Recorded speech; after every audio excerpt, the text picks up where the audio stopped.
وەکو ئەنتەفە دەزانن بۆ مەها ئاگارێ تێدا gelek rojên xweşî û nexweşiyên Kurda hene û dozdehê meha Adarê sala 2004 rojek gelek pîroz bû li ser milletê Kurdî bi tevahî û ser Qamişlo bi taybet. Ji ber ku ew roj raperîna Qamişlo dest pê kir, serhêtana Qamişlo dest pê kir. Roja derketina xelkî polana dilekî şewat û rengîn piştî goşer di navbera du tîmên futbolê de çêbû. Yek ji wan tîma Cihad ya Qamişlo û tîma Fûtûyê ya Dêrazorê û têda bi dehan ciwanên Kurd jiyana xwe ji dest dan.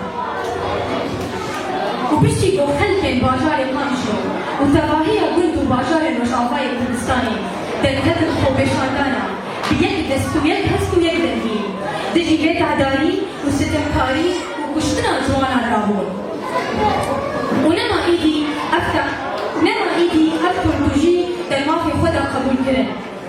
Lê mixabin rejîma Baes wê demê de dest bi girtin û kuştinê kirin û di encamê de bi sedan jiyana xwe ji dest dan û hezaran ketin zîndaran. û ji wê rojê 12 Adarê bû roja cejna Pakrewanê Kurdistana Sûriya û herûha û di 18 salvegera vê bîhaniyê de em serê xwe û bejra xwe diçemînin ji van şehîdên Rûmet, şehîdên Qehreman, şehîdên Canfîla û sersaxiyên ji malbata we re dixwazin. û herûha 12 meha Adarê tevdî êş û azariyên wê lêberê rojek gelek pîroz e. Ji ber ku roja damezrandina pêşmergeyên roja di sala 2012 de ew pêşmergên leheng yê ku jiyana xwe terxan kirin ber xizmet û berevaniya milletê xwe de û amade ne her demî û her wektî gocanê xwe bikin qurban di ber xaka welatê xwe de. û em jî wekû milletê Kurd me wefedarî lêzgirtin li van pêşmerga heye.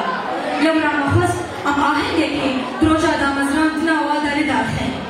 Lêberî em dest bi karê xwe bikin, em ê bi hev re xwelek de bêdin li ser giyanê hemû Pakrewanên Kurd û Kurdistanê û bi taybetî ser Pakrewanê raperîna Qamişlo rawestin di gel Sûrûda Iraqê. Fer.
Ez pêşmerge û zêrevanim di senger dest qehremanım sehke cengê min li çala webû pêd û bagirim. Ev rûme cejn û xebata dewlet û tala veşîn cejn û seyran û semaya û ala pîroz helgirin. Kanî ew rojê Kurdistan milkê Kurda ev welat milkê Kurda û her ji bo Kurd bû min û bû dewgurim milkê Kurda û her ji bo Kurd heqê kesî tê tune.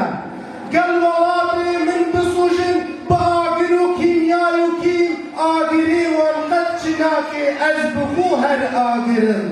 Wan bi gaz û gaze gazê ez netirsandim demek gerdi navhîr û helalî hazir nebin bû çime dijminê ku dest dirîşkê kepolî wî dibirin dijminê ku dest dirîşkê kepolî wî dibirin.